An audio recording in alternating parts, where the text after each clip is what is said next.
예부터 무속인들 사이에서 가장 다루기 어렵고 가슴 아픈 원기로 꼽히는 존재가 있습니다. 바로 세탄이입니다.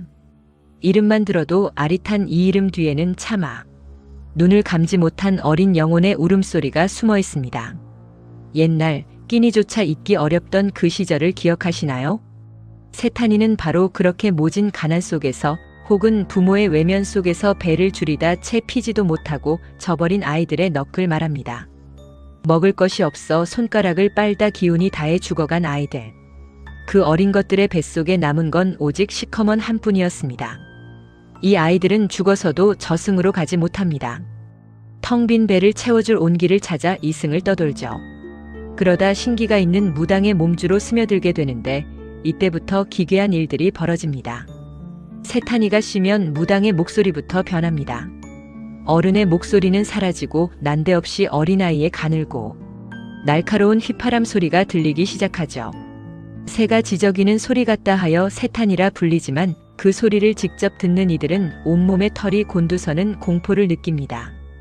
휘익휘익 하는 그 소리는 기쁨의 노래가 아니라 못다 먹은 밥 한 숟가락을 구걸하는 절규이기 때문입니다.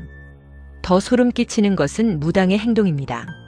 세탄이가 접신된 무당은 갑자기 눈이 뒤집힌 채 미친 듯이 음식을 탐하기 시작합니다. 쌀밥을 손으로 퍼먹고 날고기를 씹어 삼키면서도 눈물은 멈추지 않습니다. 아무리 배를 채워도 그 배는 채워지지 않습니다. 아이의 영혼이 무당의 몸을 빌려 평생의 굶주림을 해소하려 들기 때문입니다. 어떤 이들은 세탄이가 앞날을 기가 막히게 맞춘다고 해서 영험하다 말하기도 합니다. 하지만 그 영험함은 아이의 맑은 영혼이 아니라 죽음의 문턱에서 겪은 처절한 고통에서 나오는 도끼입니다. 깊은 밤 창밖에서 정체 모를 휘파람 소리가 들리거나 아이의 웃음소리가 울린다면 조심하십시오. 그것은 어쩌면 누군가의 따뜻한 품이 그리워 혹은 못다 채운 허기를 채워줄 대상을 찾아 헤매는 세탄이의 그림자일지도 모릅니다. 가장 작고 약하기에 가장 무서운 원기. 그 슬프고도 잔혹한 존재 세탄이의 이야기는 지금도 어느 어두운 신당, 귀퉁이에서 휘익하는 소리로 이어지고 있습니다. 옛날 아주 먼 옛날 깊고 깊은 산골에 한 나무꾼이 살고 있었습니다. 그날도 나무꾼은 어머니께 드릴 땔감을 구하려 산속 깊이 들어갔지요.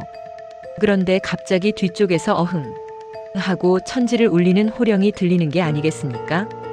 뒤를 돌아보니 집채만 한 호랑이 한 마리가 입을 크게 벌리고 당장이라도 달려들 기세였습니다. 나무꾼은 앞이 캄캄해졌습니다. 아, 이제 나는 죽었구나 하는 생각이 스쳤지요.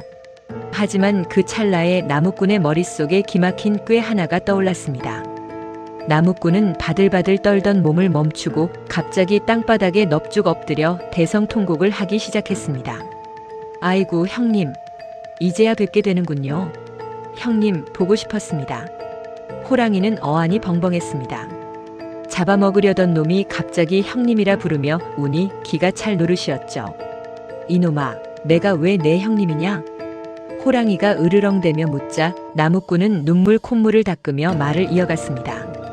사실 우리 어머니께서 늘 말씀하셨습니다. 산으로 나무하러 간 형님이 호랑이가 되어 돌아오지 못하고 있다고요. 어머니는 매일 밤 형님 생각에 눈물로 밤을 지새우십니다. 형님의 뒷모습만 봐도 단번에 알 수 있으니 제발 집으로 같이 가요, 형님. 이 말을 들은 호랑이는 눈이 휘둥그레졌습니다. 짐승이었지만 효심만은 지극했던 모양인지 호랑이의 눈가에 이슬이 맺히기 시작했지요. 아, 내가 사람이었는데 호랑이가 된 것이었구나. 나를 기다리는 어머니가 계셨다니. 호랑이는 나무꾼을 잡아먹기는커녕 슬픈 표정으로 산속으로 사라졌습니다. 그날 이후 신기한 일이 벌어졌습니다. 자고 일어나면 나무꾼의 집 마당에 큼지막한 멧돼지가 한 마리씩 놓여있는 게 아니겠습니까? 산속의 형님. 호랑이가 홀로 계신 어머니를 공양하기 위해 밤마다 가져다 놓은 것이었죠. 그렇게 세월이 흘러 나무꾼의 어머니가 세상을 떠나게 되었습니다. 장례를 치르고 나니 그날 밤 산쪽에서 구슬픈 호랑이의 울음소리가 밤새도록 들려왔습니다. 그리고 얼마 후 나무꾼은 산길을 가다 바위 옆에 쓰러져 있는 호랑이를 발견했습니다. 가까이 다가가 보니 호랑이는 이미 숨을 거둔 상태였는데 그 꼬리에는 흰 소복 조각이 묶여 있었습니다. 어머니의 죽음을 슬퍼하다 호랑이 형님도 뒤를 따른 것이었죠. 나무꾼은 그제야 자신의 거짓말이 미안해 호랑이를 붙잡고 참회의 눈물을 흘렸습니다. 비록 거짓말로 시작된 인연이었지만 그 호랑이의 마음만은 세상 어느 사람보다 따뜻한 진짜 형님이었던 것입니다.